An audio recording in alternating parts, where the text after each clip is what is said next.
Friday night. Chris Packham sits down on Celebrity Gogglebox next to his stepdaughter Megan McCubbin. Clarkson's farm starts rolling on screen. Within seconds, total meltdown. That's not what a farm looks like, Packham snaps, right as the opening titles play. He doesn't stop at the cartoon shots. He goes full nuclear on farming itself. Monocultures, chemical sprays soaking the ground, fertilizer pumped in non-stop, animals crammed indoors in crates. Clarkson's show, he claims, isn't harmless entertainment. It's a fake, idealistic fantasy, planting the wrong picture of British farming in millions of heads. Clarkson's clapback lands in his newspaper column, and he doesn't hold back. One savage word does most of the damage. Bollocks. Then he goes straight for Packham's credibility.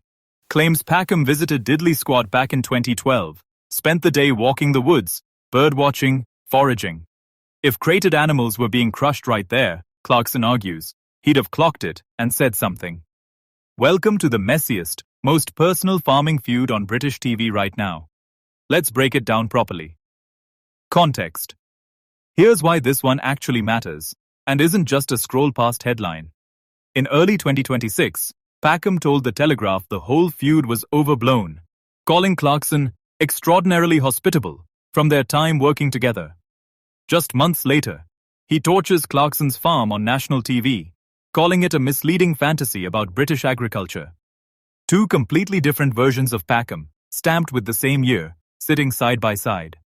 This isn't round 1, it's round 4. And once you line them all up, you see why this particular blow-up was never really about a cartoon tractor on a title sequence.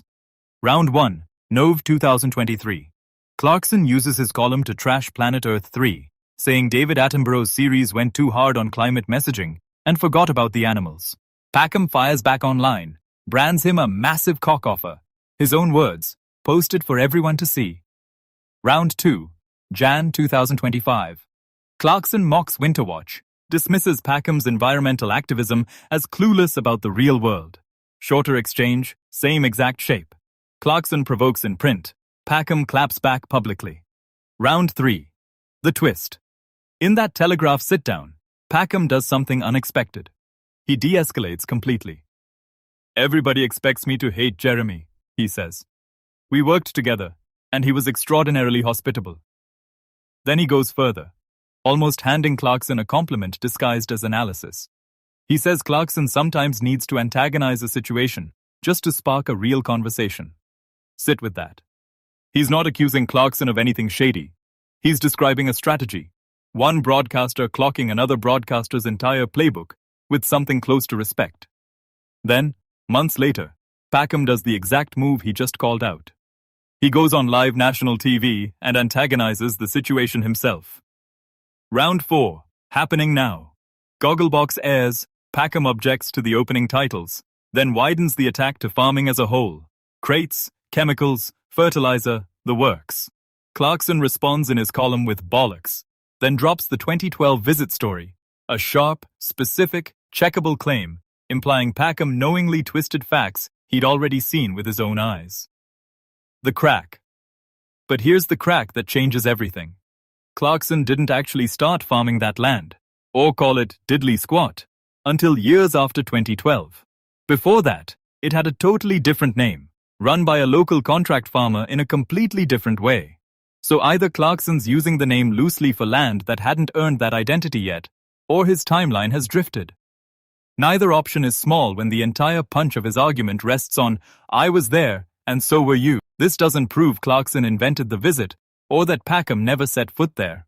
But the sharpest weapon in his rebuttal, the one line meant to end the argument cold, is way softer than it sounds at headline level. There's a third voice in this too, and she's not staying quiet on the sidelines.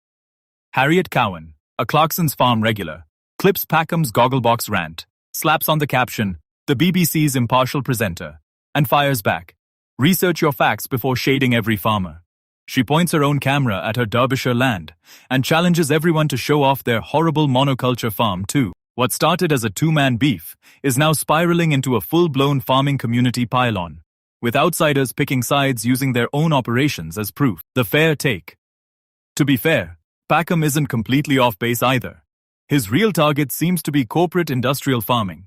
The kind critics say the system favors over small, independent, family-run operations. Clarkson's farm, by contrast, is small, independent, nowhere near a factory setup.